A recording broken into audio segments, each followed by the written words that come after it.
Hi, my name's Dee, your Professor of Woo Woo, and welcome to your special readings for not so much for the eclipse, we're out of the eclipse window now, but for integrating the eclipse energies. We've just had two very potent eclipses. I mean, all eclipses are supposed to be potent, aren't they? But the partial solar eclipse that was in Taurus gave us a great sense of promise. Not so much here's what you could have won, but here's what you can win. Whereas the Scorpio total lunar eclipse is more, and here's what you need to deal with while you're aiming for what you can win. Here's the crap you need to get out of the way. Here's the obstacles you have to overcome. Here's the things you have to let go of. Now, these eclipses, they're not just a 2-week length. As if you look at Dorotheus, he says for a solar eclipse, for each hour of the eclipse, you can assume that chart has power for a year. He's probably not phrased it like that, but it was a 4-hour long eclipse. This was really, really potent. This was very much awakening our minds or our souls or what have you into what we can achieve. Now, again, according to Dorotheus, an hour of a lunar eclipse is a month. I don't know how long the lunar eclipse lasted. I've looked it up a bit and I've forgotten already. I'm not sure I was even successful in finding how long it lasted. So comment down below. But as ever, I apologise that I have not been doing regular monthly readings. We've had some very strong astrology this year, and I have very much been, I'm not going to say been victim to it, because the majority of it has all been good. But I have been buffeted by it or kept busy by it, you know, between day job and out of work commitments as well. It's not left me a huge amount of time for filming. And of course, quick plug, I am working on my course to present through later this year through Bloodstone Studios about angels and demons in the chart and how they can be used for magical purposes and for interpretive purposes as well. But anyway, there is a timestamp down below for if you want to just fast forward past the waffle. But before you do, please listen to this once, because I'm going to say, watch your sun, your moon, and your rising, if you know them all. If you've only got time for one, watch your rising. But your sun will be of a great help considering we're talking about eclipses. Ask a question prior to the reading. You'll have enough warning when I stop waffling. But take a moment, think about all of the questions or issues that surround you at the moment, and ask a question. But be aware of all of those questions, because the cards will answer what they please and not necessarily what you or I think is the most important one. But focus on one of the questions because it gives energy to the process. And the more, you know, energy in, energy out. So obviously all that good YouTube stuff, like, share, subscribe if you like it. I'm trying to think if there's anything else that I need to say. Oh yes, the other thing that kept me away from the readings was studying my astrology and learning the astrology, which, still working on that. Got distracted by angels and demons, so still working on my basic astrology. But as you can see from my bi-weekly videos with David, I'm getting there. You know, another 6 years, I'll be fine. Can't think of anything else. Please do comment down below if you've already had an effect from these eclipses. And so I will bring the readings up. So here's your timestamp, and we'll shoot. So it's the same intro for all of them. Next time you watch this, fast forward through it and just go to the timestamp if you watch your more than one reading. All right, see you in a moment. So Scorpio, just like Taurus, this is in your 1st and 7th house, the house of the self and the house of partnerships. Bear in mind, partnerships can be business, friendships, family, all different types of partnerships, not just romantic ones. But it looks to me like there is a pressure on you at the moment to make a choice, one that you're quite conflicted about. You're wondering how to find the spiritual aspect of it, how to do the right thing in this, because we have Two of Wands as your main card, starring the god of doors, Janus. And there is literally that sense of, with his two faces, um, there's that cartoon nature of that sort of, this. But the Ace of Wands is right next to it. You are being called to act. You are being called to make the decision. And more importantly, you are being called to make the decision separate from anxiety. We've got the Nine of Swords crossing you with the Ace of Cups. So it's almost like this is, either way, this decision is contrary to a dream that you held or a love that you hold. At least you feel that it's that way.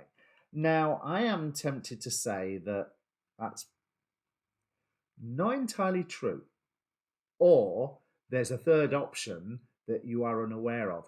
I want to draw your attention to the amount of royalty in this reading. We've got a divine pairing between what Spirit's bringing in and what you've got to work with.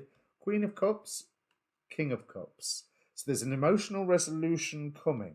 You have Queen of Swords here, Queen of Wands here. So 3 queens, 1 king. That really jumped out at me as I was not shuffling, dealing as I was dealing the cards. That's it. Sorry, I'm getting all my mixed words up. There's some harsh truths coming in, because Queen of Cups, Queen of Swords. What do you really feel? No wonder you are so conflicted at the moment, because this is a beautiful opportunity to really just throw the cards away, to really delve in to what you're feeling and why. Because I think that this dream that stands in your way, or this love that stands in your way, may be a trifle outdated. It's been presented to you before during a time when you were just gaining wisdom, and that you weren't necessarily entirely sure what to do in general, and not about this love offer or partnership offer or new dream offer, but that you were almost at the what am I doing with my life sort of stage, or what do I do next? Like those stages you go through when you leave a job, or you leave school, or you leave university, or you leave a relationship, or there's something that you've left behind, and you're just like, world's very different. It's not a bad thing that I'm looking at the world differently, but oh look, what's this new idea? What's this new thing this Knight of Cups has brought me? Now, I'm not a fan of the Knight of Cups in the Spellcaster's Tarot, because he just seems a bit too flighty.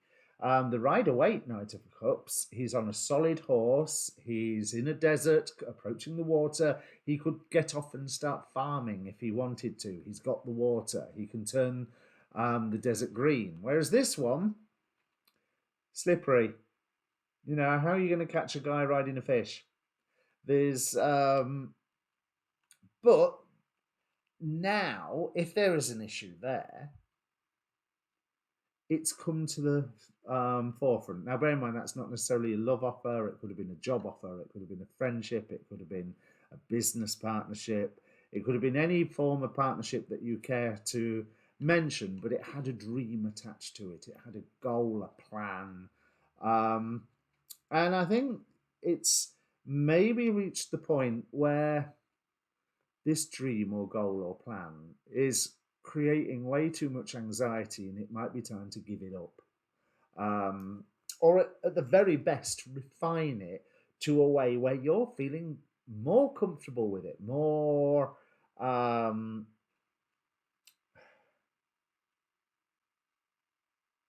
you've got to turn it on its head. Now, we've got the Come Together card from the Enchanted Map Oracle. So you're working with somebody on this, whether this is a new person or whether this is the same original, whoever that Knight of Cups was. But transformation is demanded. On the bottom of the decks, we have the Fool and the Ace of Swords. And this is a very fiery Ace of Swords. It's information that comes in that demands transmutation. The Fool is that whole new beginning aspect. This Ace of Wands is take action, but as an ace, there's a new beginning level.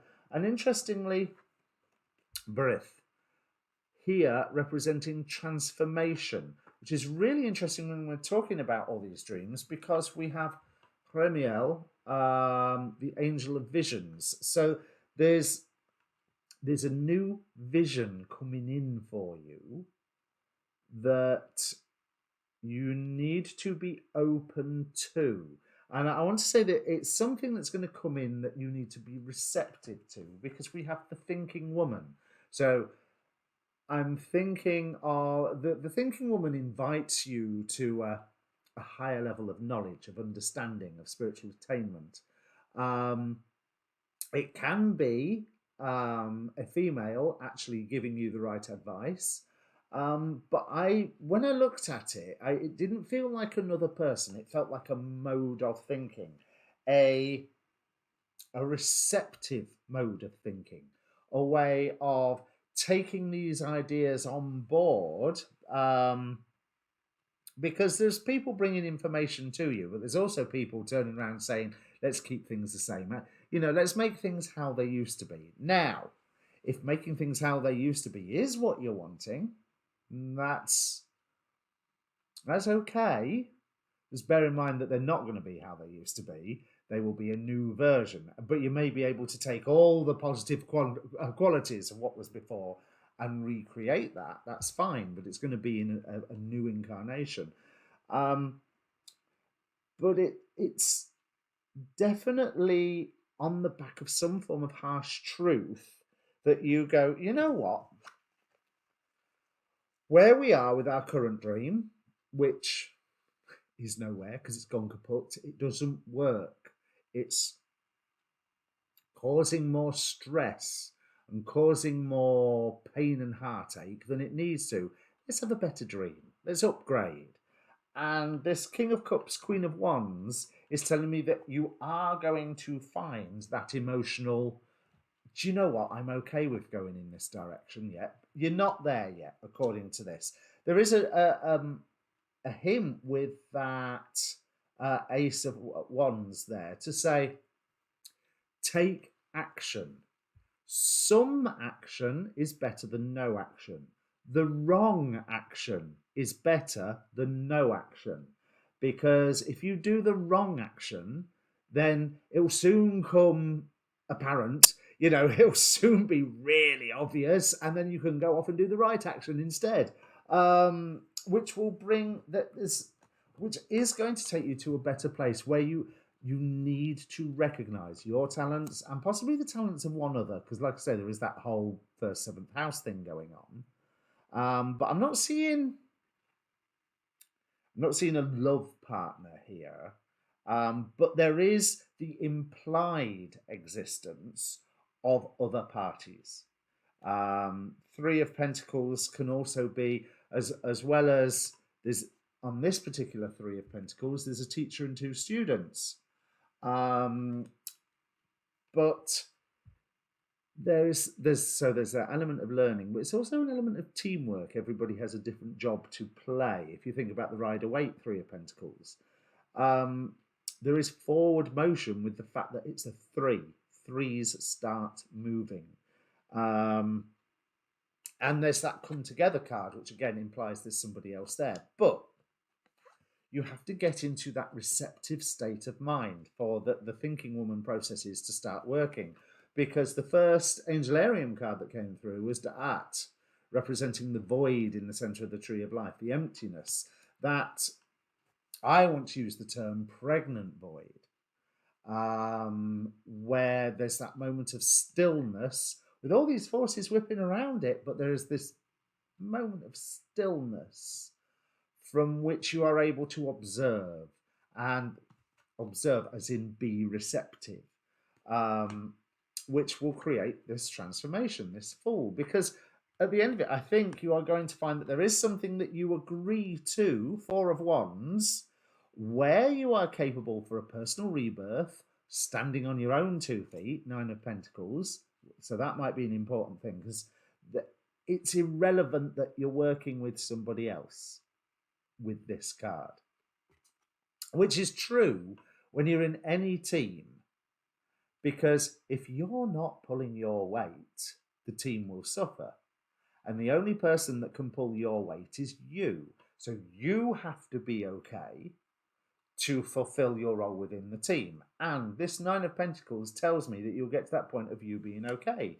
There is just a lot of internal, what about this? What about that? What about the other? And I think the worries and stress that are there, because it's almost like you're feeling like this way is right and this way is right, but they contradict one another. I can't do both.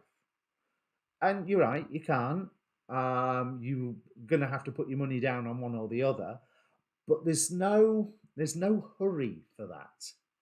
This is what I'm thinking with this art and the thinking woman. It will come apparent, so be patient. Certainly use that silence. There's quite a few of the readings I've done today have been pointing out that point of doing sitting in that silence, being receptive. We've got the Four of Wands, so there's a good point.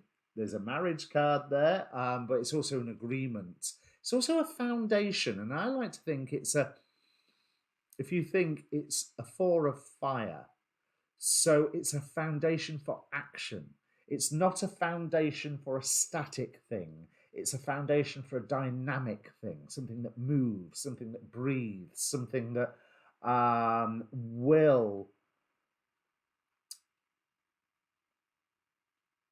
evolve and change. And that is what is called for with Barith's card, that sense of transformation, because it is taking you to a better place. I don't think I mentioned the Six of Swords in this particular pile.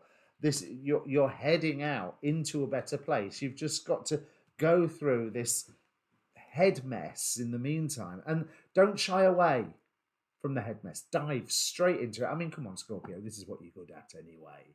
You know, dive straight into the head mess, and it's only going to last for so long because answers are going to come to you. So enjoy it rather than going, oh my God, this is a mess, this is a strain, I can't do this, I can't cope. There's, just think about, if you wanted to write about it in a year's time, how rich would this experience be to write about? Because there's a richness in this conflict. There's a richness in finding what is the right way to go forward. What is the highest spiritual vibe? What is the way that either keeps with tradition or breaks with tradition for the best reasons? Because then finally we have the Three of Swords, because whichever you choose, you're going to lose something. Because if you have to choose between A and B, and I think you've got a choice right now between A and B, and C is going to turn up and you grab C, then you still lost A and B. So there will be a sense of mourning. There's also this truth that's coming in that's quite harsh, which may cause a split with something, which may narrow down your choices. That's fine. But again, there's that sense of mourning and loss with that, especially if it is like quite a harsh, ouch truth. But let's have a look at the hopes and fears, because the only thing that is remaining here.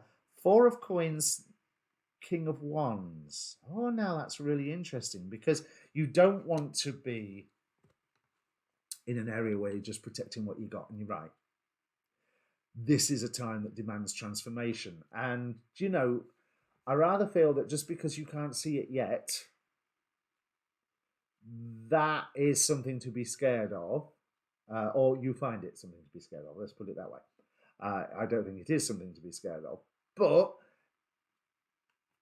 because you can't see what that transformation is, the options that are in front of you on the table are just not, they're just a bit weak, or compromising or distasteful. Now, this King of Wands in the hopes and fears is telling me that you can be capable. That's a scary thing in and of itself. And you're not sure what it is that you're wanting to be capable at, because I think some of these options that you have, it's almost like I can do this and I can do that, but I don't want to be that person, and I certainly don't want to be that person, so but again, use that silence, use that receptivity, because the transformation that's coming to you, you are headed to a better place here.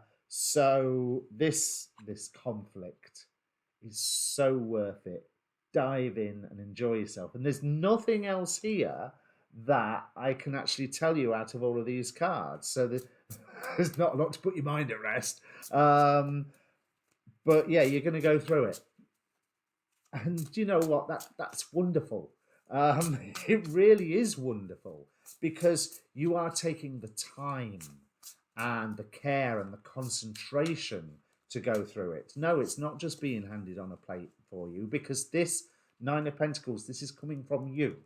Okay, you're receiving the idea. As I say with that thinking woman, the receptivity business. But you're the one that makes the decision. It is coming from you, and it is testament to you. And it is testament to your quest to find the right way forward. And you don't have a quest without the dark bit, without the conflict, without the, oh my God, what we're going to do now, everything's wrong, and this is where you are here, sort of, everything's wrong. I could just call the reading that everything's wrong, but I think I'm going to call it everything's wrong, but it's worth it. And we have Vihuya, first quinance of the zodiac, 0 to 4, 0 to 5, 0 to 4, however you want to phrase it. First 5 degrees of the zodiac, 0 to 4 degrees, 59 minutes, 59 seconds, and so on. The Fool. And Vihuya, the exalting god, will aid new beginnings, assists with difficult and great undertakings. So you're not, whatever you bite off here, it's not going to be more than you can chew, but just don't bite off too quickly, because sit in that conflict and just listen. That's you don't have to make a decision yet. The decision, it will still be you making it. It will still be you going, yeah, do you know what? That's what I'm going to hook myself to. That's where, I can't think of the right word, is tie something to something. That's where I'm going to post my banner. Or, but it's you making that decision, but it will come to you. And you're deciding is that bit where you just go, oh my God, that's so obvious.